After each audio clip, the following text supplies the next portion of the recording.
આજે આપણે બનાવવાના છે લીલા ધાણા અને નાળિયેરની ચટણી. ચટણી બનાવવા માટે આપણે મરચાં, દહીં, નાળિયેર, લીમડો અને લીલા ધાણા 5-7 કલી લસણની લેશું. ચાલો મિક્સરમાં હવે નાખશું ધાણા સુધારીને નાખ્યા છે અને તેમાં 2 લીલા મરચાં અને થોડાક સિંગદાણા કાચા લીધા છે. તમે શેકેલા પણ લઈ શકો છો.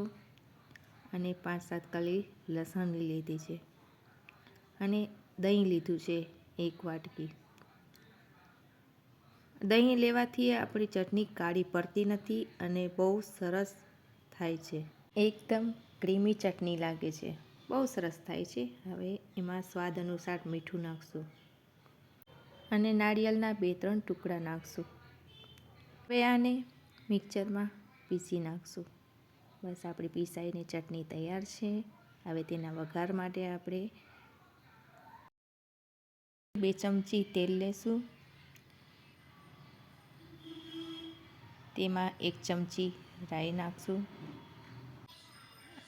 અને લીમડાના પાંદડા નાખશું. થોડીક હિંગ નાખશું અને આ વઘાર ચટણીમાં ઉમેરી દઈએ. તૈયાર છે આપણી ચટણી અને હલાવી નાખશું બરોબર. એકદમ ક્રીમી લાગે છે ને.